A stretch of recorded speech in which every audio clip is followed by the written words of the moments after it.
Assalamualaikum warahmatullahi wabarakatuh. Perkenalkan, nama saya Dodi Kurniawan. Di kesempatan ini saya akan menjelaskan beberapa materi mengenai sensor dan transducer. Di sini saya akan menjelaskan mengenai sensor cahaya, sensor jarak, dan sensor suhu. Adapun tujuan dari materi ini, yang pertama, agar dapat menjelaskan pengertian dari sensor cahaya, yang kedua agar dapat menjelaskan cara kerja sensor cahaya, yang ketiga agar dapat menjelaskan pengertian dari sensor jarak, yang keempat agar dapat menjelaskan cara kerja sensor jarak, yang kelima agar dapat menjelaskan pengertian dari sensor suhu, yang keenam agar dapat menjelaskan cara kerja sensor suhu. Nah, langsung saja kita masuk ke materi. Materi yang pertama yaitu sensor cahaya. Nah, pengertian dari sensor cahaya ini adalah sensor cahaya adalah alat yang digunakan untuk mengubah besaran cahaya menjadi besaran listrik. Nah, sensor cahaya ini sering digunakan untuk mengaktifkan LED pada lampu taman otomatis, menggerakkan motor DC pada hand dryer, sensor pada alarm brakes, sensor pada tracker cahaya matahari, sensor pada kontrol arah solar cell, sensor pada robot line follower, dan menghidupkan buzzer pada alarm otomatis. Salah satu sensor cahaya yang paling umum digunakan adalah sensor cahaya LDR atau Light Dependent Resistor. Nah, LDR ini digunakan pada berbagai jenis rangkaian elektronika. Nah, sebagai pemutus dan penyambung aliran listrik berdasarkan intensitas cahaya yang diterima. Nah, adapun cara kerjanya yaitu di mana semakin banyak intensitas cahaya yang menyinari LDR, maka nilai hambatan akan menurun. Jadi semakin banyak cahaya yang diterima oleh sensor LDR ini, maka hambatannya juga akan semakin menurun. Dan sebaliknya, semakin sedikit atau semakin gelap cahaya yang mengenai LDR, maka nilai resistansinya atau hambatannya itu akan semakin membesar. Nah, selanjutnya yaitu pengaplikasian sensor cahaya. Nah, biasanya sensor cahaya itu digunakan pada lampu jalan otomatis. Nah, pada gambar ini kita dapat melihat ketika pada saat malam atau malam hari kondisi cahaya itu gelap, LDR tidak menerima cahaya yang akan mengakibatkan nilai resistansinya menjadi rendah. Tentu listrik akan mengalir dan menyebabkan saklar dalam kondisi on dan lampu menyala. Nah, pada rangkaian ini dapat kita lihat bahwa ketika LDR tidak menerima cahaya, maka hambatannya itu akan semakin besar hingga terjadi hingga saklar itu akan aktif, yang mengakibatkan lampu itu dialiri oleh arus, mengakibatkan lampu menyala. Nah, sebaliknya, ketika kondisi cahaya terang atau pada siang hari, LDR ini akan menerima banyak cahaya sehingga resistansinya itu akan semakin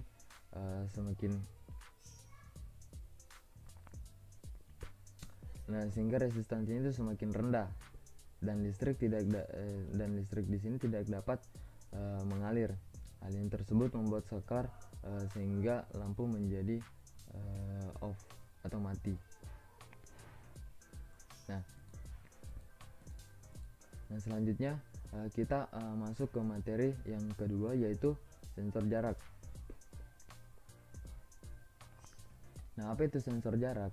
Nah, pengertian sensor ultrasonik atau sensor jarak ini biasanya adalah sebuah sensor yang berfungsi untuk mengubah besaran fisis atau bunyi menjadi besaran listrik dan sebaliknya, pantulan suatu gelombang suara, sehingga dapat dipakai untuk menafsirkan eksistensi jarak tertentu. Disebut sebagai sensor ultrasonik karena sensor ini menggunakan gelombang ultrasonik. Nah, selanjutnya di sini kita akan mengetahui cara kerja sensor ultrasonik. Nah, sensor ultrasonik ini kan bekerja dengan gelombang suara.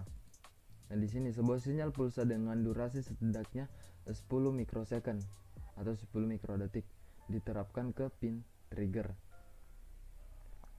Nah, setelah itu sensor akan mentransmisikan gelombang ultrasonik 8 pulsa pada frekuensi 40 kHz. Pola 8 pulsa ini digunakan untuk sebuah penanda sinyal ultrasonik dari modul ini yang memungkinkan receiver atau penerima membedakan pola yang ditransmisikan dari kebisingan ultrasonik sekitar. Nah, 8 pulsa ultrasonik bergerak melalui udara menjauh dari transmitter, nah atau pemancar, mengarah ke benda atau objek yang ada di depannya. Sementara itu pin echo menjadi high atau tinggi untuk memulai membentuk awal sinyal gema. Nah, jika tidak ada sinyal ultrasonik yang dipantulkan atau diterima oleh receiver selama rentang 38 milisecond, yang artinya tidak ada objek atau benda, maka sinyal echo akan time out dan kembali menjadi low atau rendah. Nah, sedangkan jika ada sinyal ultrasonik yang dipantulkan atau diterima oleh receiver, maka saat itu juga sinyal echo langsung berubah menjadi low atau rendah. Lebar rentang waktu dari sinyal echo ini yang digunakan untuk mengukur jarak antar sensor dengan objek atau benda. Dengan menggunakan persamaan jarak, kecepatan waktu dari gelombang suara yang merambat pada udara, maka bisa dijabarkan sebagai berikut. Jarak sama dengan kecepatan dikali waktu, di mana kecepatan gelombang suara pada udara adalah 340 meter per second atau sama dengan 0,034 cm per mikrosecond. Karena jarak tempuh gelombang suara ultrasonik tadi adalah bolak-balik, yaitu dari sensor ke receiver, maka rumusnya menjadi jarak waktu dalam satuan mikrosecond dikali 0,034 dibagi 2. Nah, pengaplikasian sensor jarak. Nah, biasanya sensor jarak digunakan pada kendaraan-kendaraan. Nah, di sini saya akan memberikan contoh pada kendaraan mobil. Nah, sensor jarak biasanya pada kendaraan seperti kendaraan mobil. Pada saat memundurkan mobil, biasanya sensor akan membaca jarak mobil pada tembok. Ketika sensor membaca jarak mobil masih jauh dari itu, maka alarm tidak akan berbunyi. Nah, ketika sensor membaca jarak mobil dengan tembok sangat berdekatan atau dalam satuan tertentu atau maksimal, maka buzzer atau alarm biasanya akan berbunyi sebagai peringatan kalau jarak mobil dengan tembok sudah mencapai jarak maksimum. Nah, selanjutnya kita masuk ke materi yang ketiga, yaitu materi sensor suhu. Nah, di sini saya akan menjelaskan dari sensor suhu, yaitu DHT11. Nah, sensor DHT11 adalah salah satu jenis sensor yang banyak digunakan pada proyek berbasis Arduino. Sensor ini memiliki keunikan, yaitu dapat membaca suhu atau temperatur ruangan dan kelembaban udara atau humidity. Sensor ini dikemas dalam bentuk kecil dan ringkas, serta harganya yang terjangkau. Harga sensor DHT11 hanya 1,2 USD atau sekitar Rp15.000 saja. Kegunaan sensor DHT ini biasanya dipakai pada proyek monitoring suhu ruangan maupun kelembaban udara pada ruangan open. Nah, bagian-bagian sensor DHT11. Yang pertama yaitu pin PCC. Nah, yang kedua yaitu pin signal, yang ketiga yaitu ground. Nah, adapun sensor DHT yang memiliki 4 pin, yang dimana pin pertama yaitu PCC yaitu 5 volt, pin keduanya adalah signal, dan pin ketiga yaitu not out biasanya tidak digunakan, dan pin keempat yaitu ground. Nah, cara kerja sensor DHT11. Nah, sensor DHT11 dan DHT2 adalah sama, biasanya cara kerjanya sama. Nah, cara DHT11 ini mengukur kelembaban adalah dengan mendeteksi uap air dengan mengukur resistansi listrik antar dua elektroda. Komponen pendeteksi kelembaban yang digunakan adalah berupa substrat penahan kelembaban dengan elektroda. Nah, ketika uap air diserap oleh substrat, ion dilepaskan oleh substrat yang akan menyebabkan peningkatan terhadap konduktivitas antar elektroda. Perubahan resistansi antar kedua elektroda sebanding dengan kelembaban relatif. Kelembaban relatif yang lebih tinggi akan mengurangi resistansi antara elektroda, sementara kelembaban relatif yang lebih rendah akan meningkatkan resistansi antar elektroda. Nah, itulah materi yang saya jelaskan. Mungkin kita bisa memasuki menu kuis. Nah, di sini terdapat menu kuis. Kita dapat melakukan kuis. Kita klik mulai.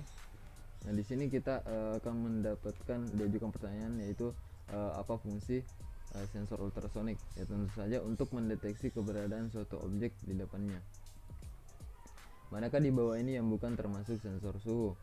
Nah, di HT22 ini juga termasuk sensor suhu, begitupun termistor dan di HT11. Nah, ini MQ2 bukanlah termasuk dari sensor suhu. Berapa nilai hambatan sensor LDR jika tidak terkena cahaya? Kita pilih opsi B. Yang keempat itu apa yang akan terjadi pada sensor LDR jika intensitas cahaya mengenai permukaan alat ini kurang gelap? Nah, berapa cepat rembat gelombang suara? 340 meter per second. Nah, ternyata kita salah satu.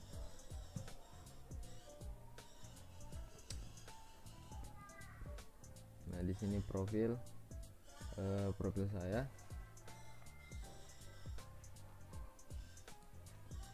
Baiklah, mungkin itu saja yang dapat saya sampaikan.